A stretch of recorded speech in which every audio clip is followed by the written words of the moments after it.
Well, it's another very important game for us, another tough game for us. Auburn's extremely athletic and aggressive defensively, very disruptive, very good pressing team, can cause a lot of confusion and turn you over a lot. They have two of the most gifted offensive players in the league, in Muhammad and Tanner, and both of those players will be a handful for us to guard.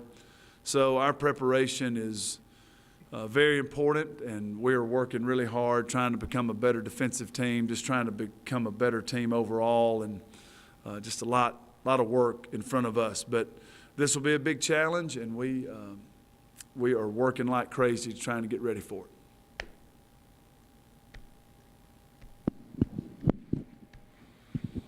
You told the story on Sunday about going to see Janae Thompson and then noticing Lynnae Harper and her rebounding ability. Were you aware of her at all? Was she somebody that was on your radar before that? And then was there anything that sort of sealed you wanting her to come here? She made that impression on me early, so I can't remember if I was aware of her or not. I don't think I probably was. At that point in time, you know, we were working hard building, and I still have sort of a myopic approach when it comes to recruiting, kind of, you know, focused right there on what we're needing immediately, and so that was a really big first impression, and she caught my eye that day with that very, you know, my first memory of her was very impactful, and it did not take me long to figure out that she was our kind of player, and then she ended up being, you know, rated very high, and a lot of competition for her. But you know, I always have a soft spot in my heart for people that can rebound the ball. I just think it's so important in this league. I think offensive rebounding, if you look over the history of the league, the really great teams, you know, Coach Summitt's teams just did it forever, and Coach Lander's teams did it forever. The champion always is a good offensive rebounding team, so I love kids that will go and get offensive boards. So I fell in love with Lynnae's game pretty quick.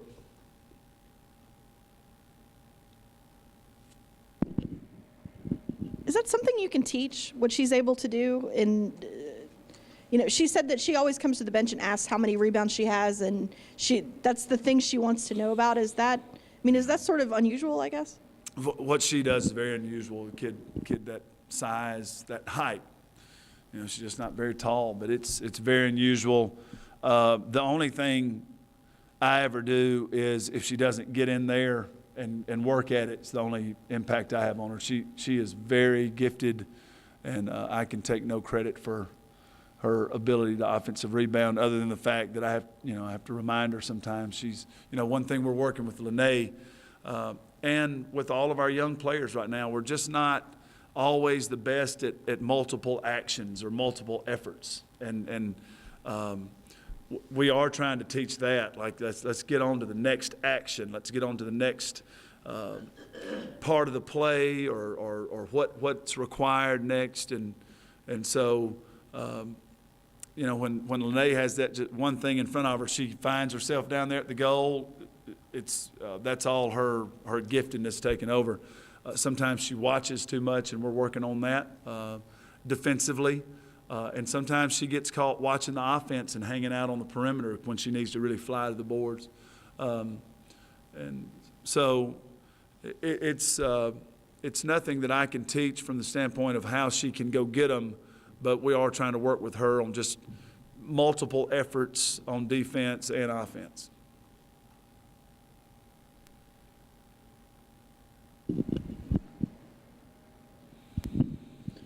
Coach, I met with Kyvan this morning about what she's been through the past 14 months. From a coach's perspective, what was that like for you to have a player with a blood clot, not knowing what's next for her, and to see where she's come from and now she's in your starting five?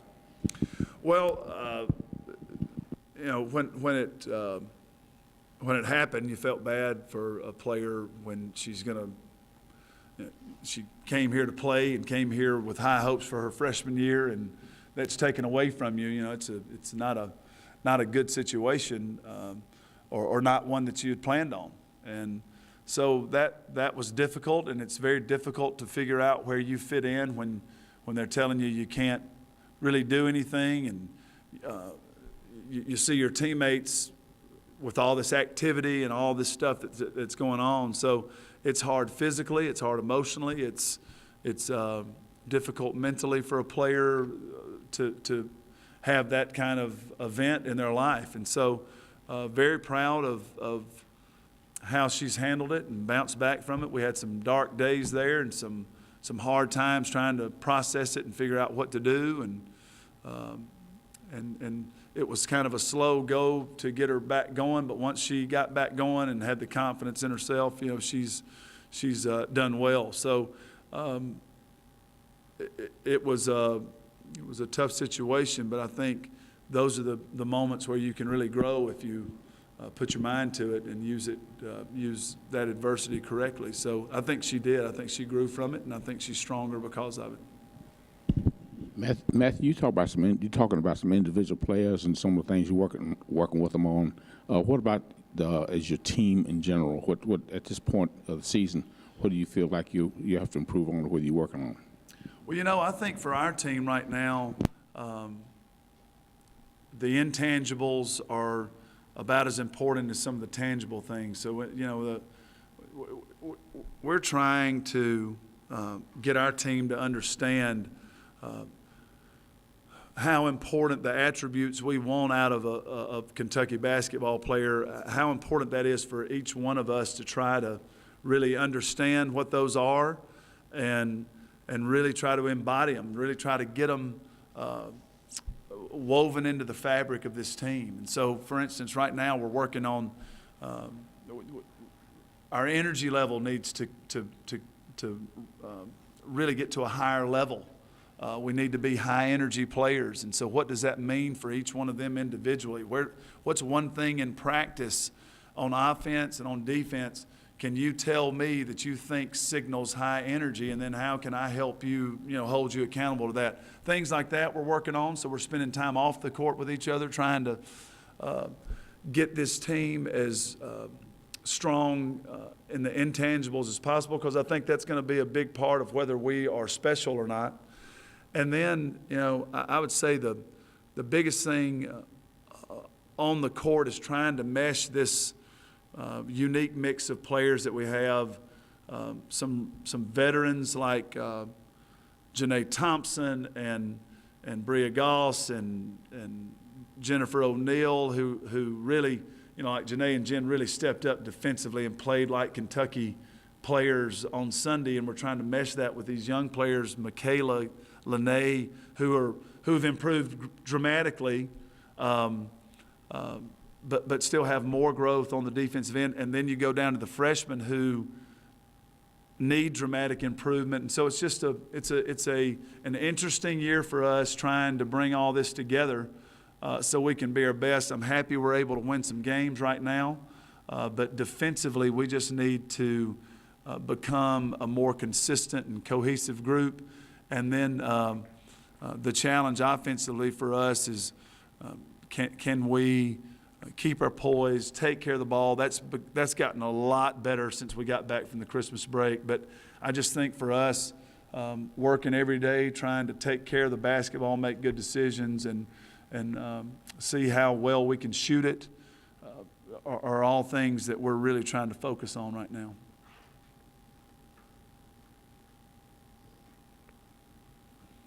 What sort of things do your post players have to get better at before you go up against a team like South Carolina on Sunday that's so dominant in that area? Well, right now our post players, have some competing issues going on. Some are short term, some are long term.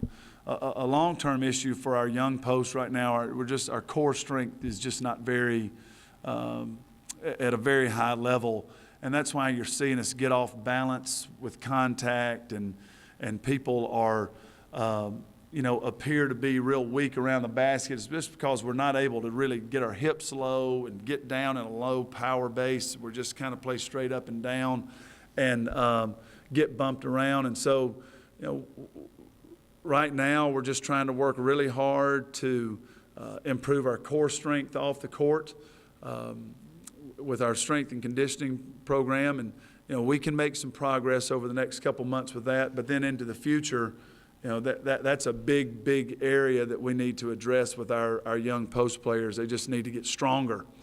And then, immediately going against that, you just have to make really good decisions. You have to do things correctly on the technical side. For instance, you can't go chest to chest with a shot blocker. You can't present yourself in the ball right in front of her where she can just use her physical size. You've got to get your shoulders turned, and you've got to shoot jump hooks, and you've got to protect the ball.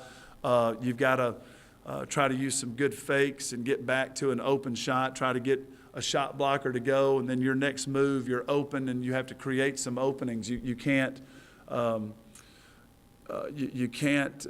jump these people, and you can't play without a great deal of focus. And so that's difficult for a young post group. So we're just going to have to, I think, stay focused each and every day, trying, like my attitude going into practice today, we're just going to try to get better, going to try to have an incredibly positive attitude, incredible energy, and just see what kind of progress we can make today. And, you're hopeful that you can do well and find enough plays to win games while you're trying to build to that moment where it kind of clicks for you and you're playing your best basketball. And, we're not there yet, but there's no amount of talking we can do. We just have to show up every single day with a great focus and keep working hard to try to get better.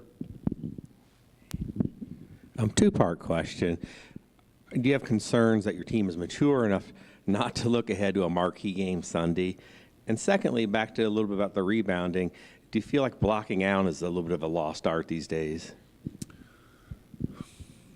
The first one about the maturity, I don't think that we are creating an atmosphere with our team right now that they we're not talking in our team room right now about being ranked in the top 10 and we've got some big matchup looming on Sunday. That's just not the tone of our conversations.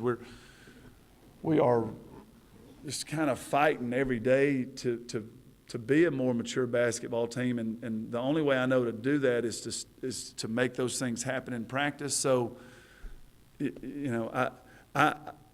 I stopped a long time ago trying to figure out if I know exactly what they're thinking. I just try to make sure that I am delivering the correct message every day. And so there's a great sense of urgency in our team room to try to get better yesterday in practice, try to get better today, because we know what's looming with Auburn. And,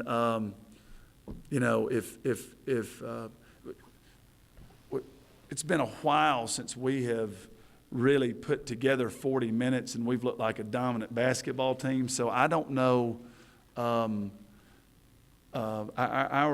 team would be gravely mistaken to think that we are good enough to do anything but show up with tremendous positivity, tremendous positive attitude, tremendous energy to play against a real tough Auburn team. So I don't sense that they're looking past Auburn at all. That'd be a terrible mistake, and I don't get that sense. I think they're trying to get better right now. And then on the box outs, it's we're the kind of team that really has to box out. South Carolina may not be a team that has to box out. They have a team, full of really big players that maybe can out-jump you. I think a lot of us in the league would be served well by boxing out and trying to put a body on people. I know Kentucky needs to. Kentucky, and we'll work on it today. We will have a dedicated time where our focus is on the idea of boxing out. We watched film yesterday of not boxing out against Ole Miss and how devastating that was. And so it's a very important part of Kentucky's defense, and we are paying attention to it. So it might not be done well at Kentucky right now, but it's not a lost art. We appreciate the value of it. I can promise you that. We need to be a good box out team.